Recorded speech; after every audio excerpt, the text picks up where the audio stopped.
Hi, I'm Kat, and today's video is going to be the mid-year book freakout tag. Because it is June, this is the perfect time to do this video and this tag. I'm going to show you some of the books that I've read so far this year and all the ones I'm planning to read. So I have a list of questions, and obviously the idea would be to answer one question with one answer. In this case, one question with one book. But I'm not able to do that ever, so this video will probably be a little bit longer than anticipated, but still good recommendations all around, so I'm really excited and let's get into it. So far this year I have read 63 books. I am in the middle of 4, if I'm not mistaken. Let's begin with the first question. So the first is obviously best book you've read so far.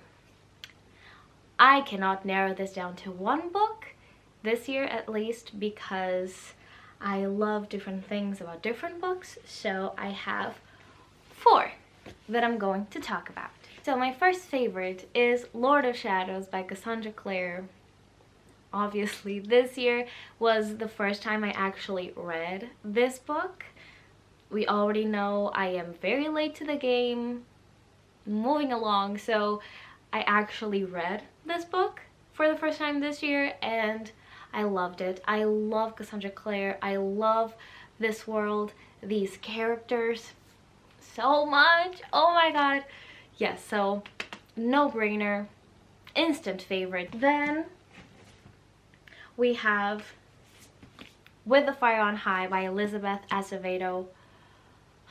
If you watch my Reading Rush wrap-up, you saw me like fangirl over this, and once again, love this book. Another favorite is Nevernight by Jake Kristoff, which we will get to in another question, but yes, favorite. I loved it so much. And finally, my last favorite of the year so far is The Sun Is Also a Star by Nicola Yoon. This was one of my first reads of this year. I read it way back in January and I loved it so much. I still think about it, the way it is written, the whole story. I loved it immensely. So yes, I had to put it. I couldn't just take one of these out because each one has obviously something special about them, so those were some of my favorites so far. Then the second question is best sequel you've read so far, and I won't bore you too much. Yes, best sequel, yes. Next question is new release you haven't read yet but want to.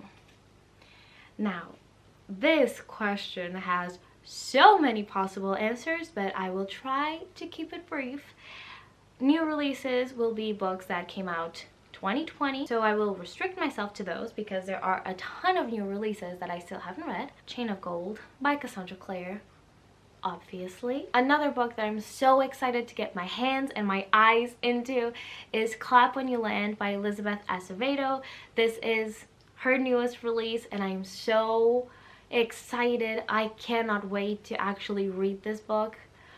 I think I'm going to love it, as with everything she writes. Another one that I'm so excited to get in my hands is A Song of Wraiths and Ruin by Roseanne A. Brown. This just came out. It's coming in the mail. I cannot wait. It's fantasy. I love fantasy. And finally, this is a lighter read that I'm also really excited, is Beach Read. This came out earlier, so I already have it, and everybody is saying good things about it. It's a contemporary, and obviously because of the title, I'm inclined to read it during the summer, so all of these new releases, cannot wait to get into them and read them and love all of them. So the next question is most anticipated release for the second half of 2020. Now, I need to say that I am not the best at keeping track of new releases. I'm usually so bad at just organizing myself and knowing when things are coming out, unless it is Cassandra Clare, because her schedule I know by heart, and I know like we will have books coming out until 2025 because she is my favorite. But apart from that, I'm not the best at anticipating books unless like it's the week of them coming out or it's a month until they come out. Those I know about, but a long time in advance, I'm not the best, but I will work on that, especially because that way I can tell you as well. And with that being said, I mean, I'm obviously anticipating September because it's the month when The Lost Book of the White by Cassandra Clare and Wesley Chu comes out. It's another Magnus and Ella book who I love so dearly, so I'm excited about that.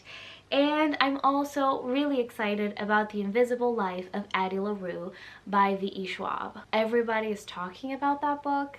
The author has been very vocal about her excitement as well for the book coming out. And yeah, I have already seen some early reviews.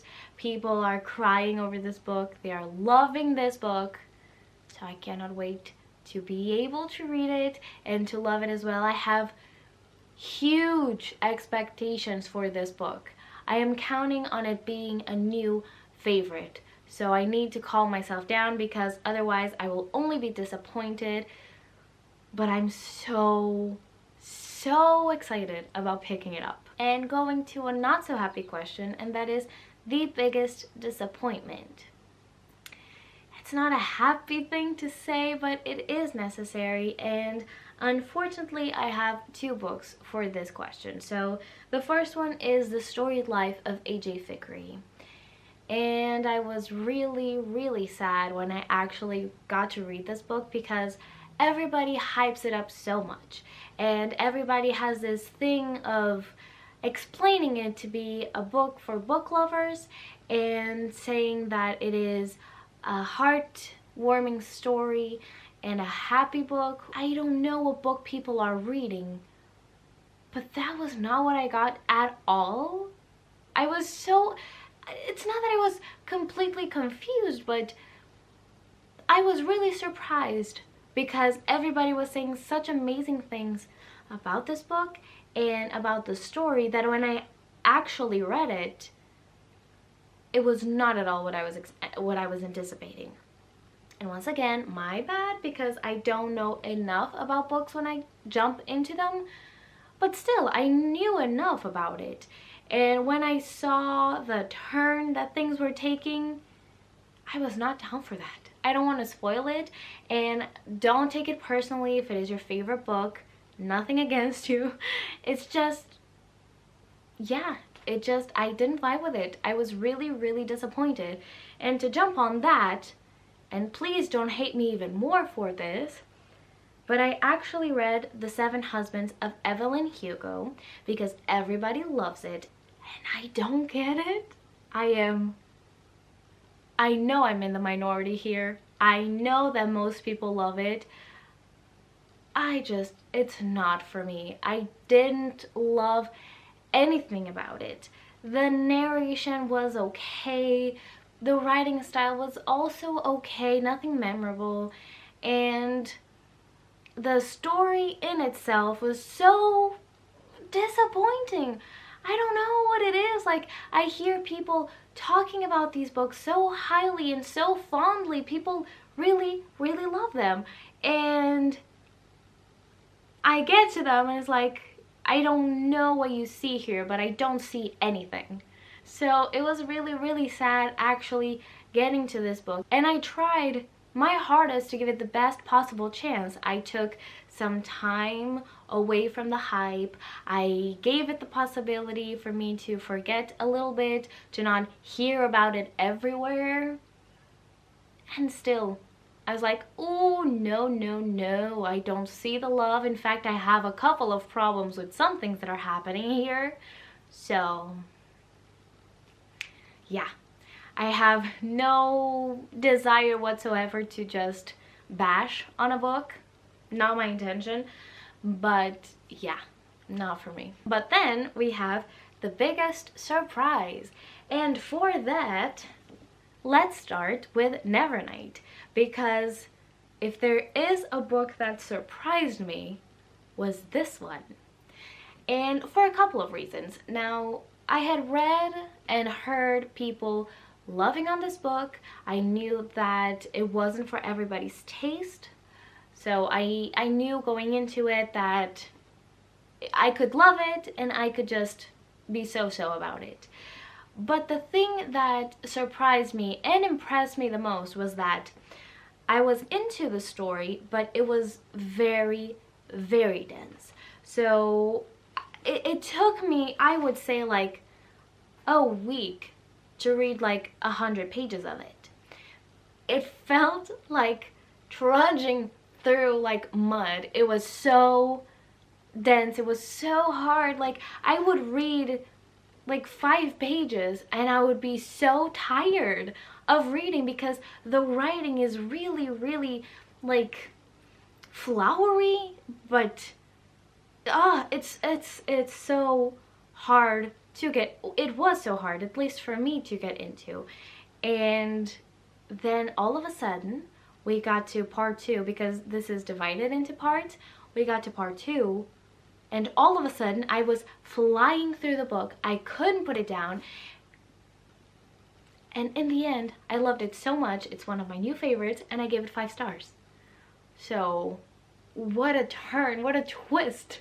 I couldn't, like, the biggest surprise right there. Another huge surprise was Kings, Queens, and In-Betweens by Tanya Bothaju. Oh my god. I loved this book so much, and it was surprising because when I got into the story, I was just expecting some light, fluffy contemporary. And it was that, but so much more, and I don't know, I find this book to be so special, and it has so much heart, so many lovable characters, and the journey they go on, it was the best surprise. And finally, one of my most recent reads, which was also a surprise, was The Female of the Species by Mindy McGinnis, because it was such a great surprise that I was not expecting. Once again, I went into it with not low expectations, but almost no expectations. I didn't know what I was getting myself into when I started reading it, and then it just blew my mind. I loved it so much. I loved the writing, I loved the story, the characters, everything. So yes, read all 3. I loved them all so much. Then an easy one to answer, finally, was favorite new author. So I would say that is easy. J. Kristoff and Elizabeth Acevedo. Obviously, immediately. Another question that is so easy to answer is newest fictional crush. And unfortunately, I will have to say no one. I haven't read a book where I feel like, oh my god, I love this character. I would want to be with them, something like that, because I love a lot of characters. But I honestly love them with their pairings in the book.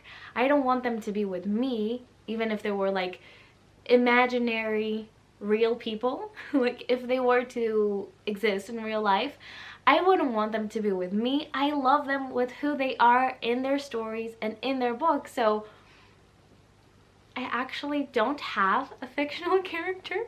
Then we have newest favorite character, and for this I have so many, especially if we're going to delve into the Shadowhunter books, because from those I have all of them, but just to name a few, I love Diana Rayburn. I love her with all my heart. Her story is beautiful. Then I love also Ty Blackthorne.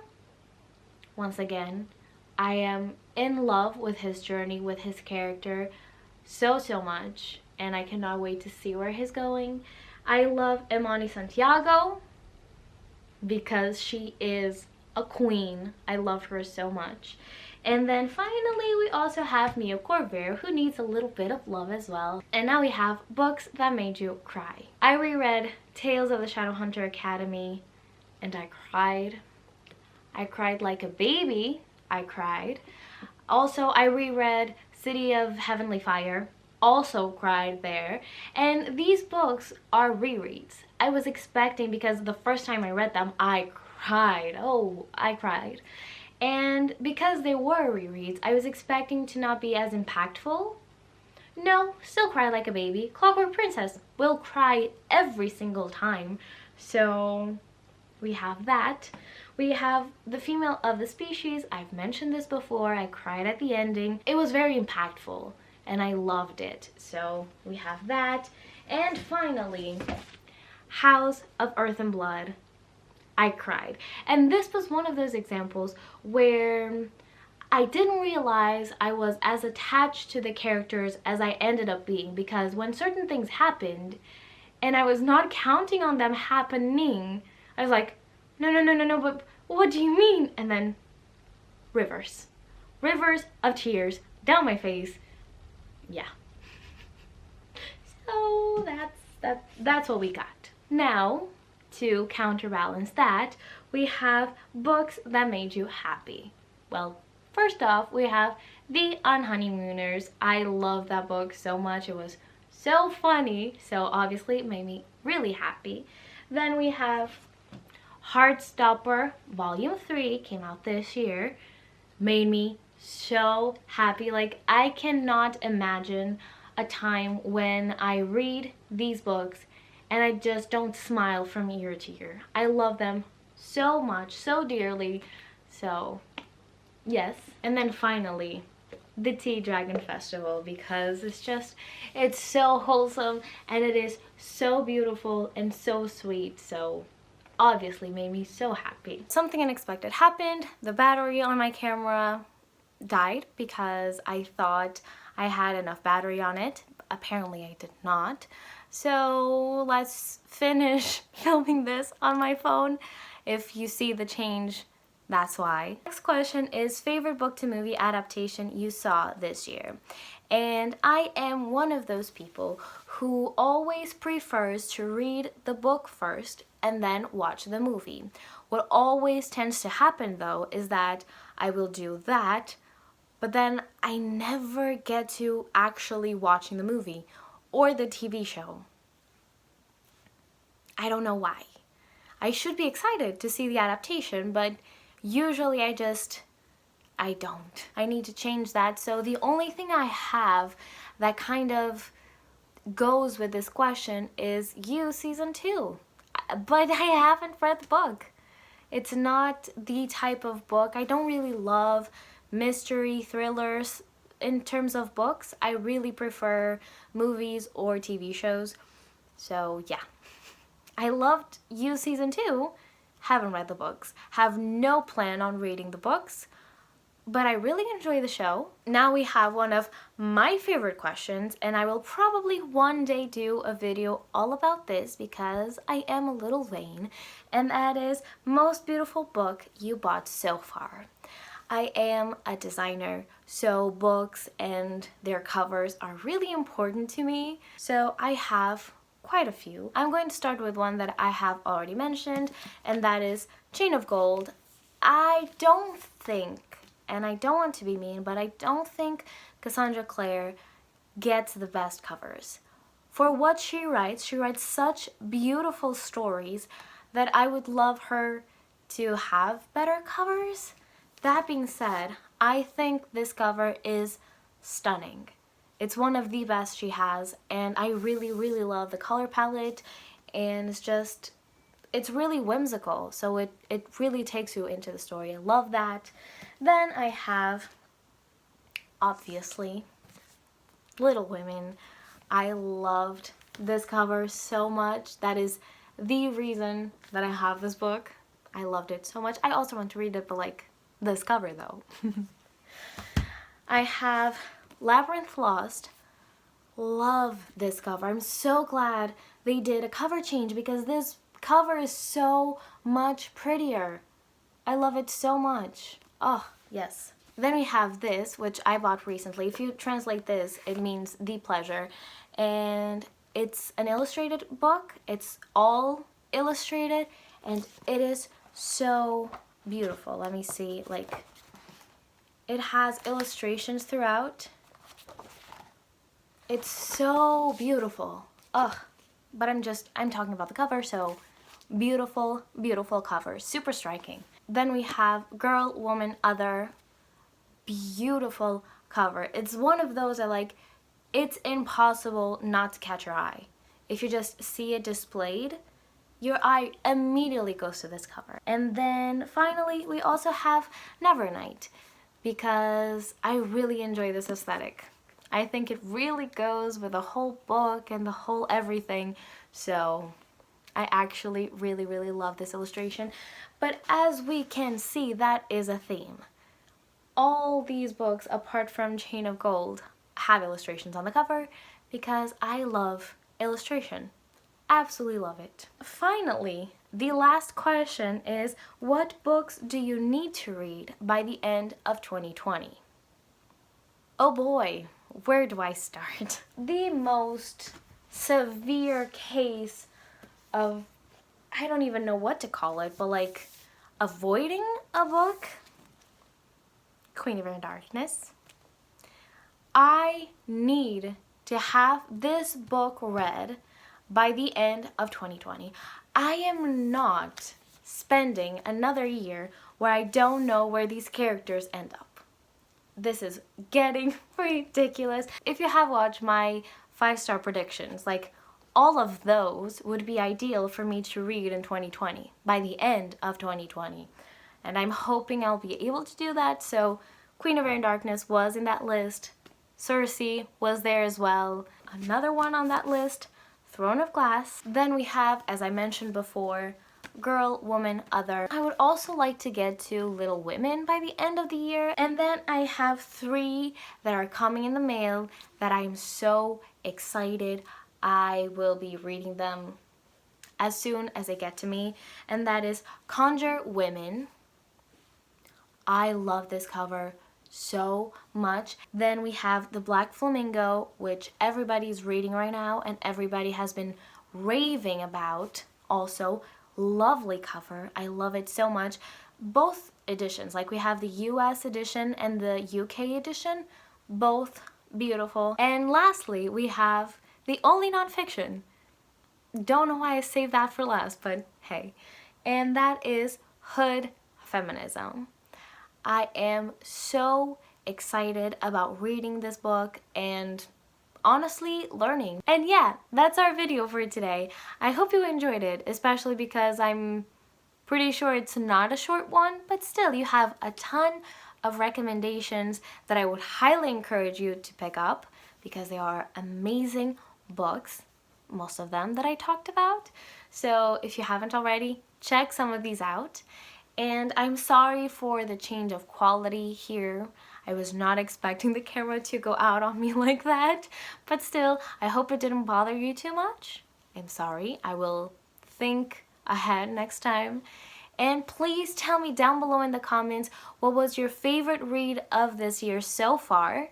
I would love to know. Maybe I can pick it up if I haven't read it already. Please tell me down below in the comments. And yeah, that's it for today, and I'll see you next time. Bye.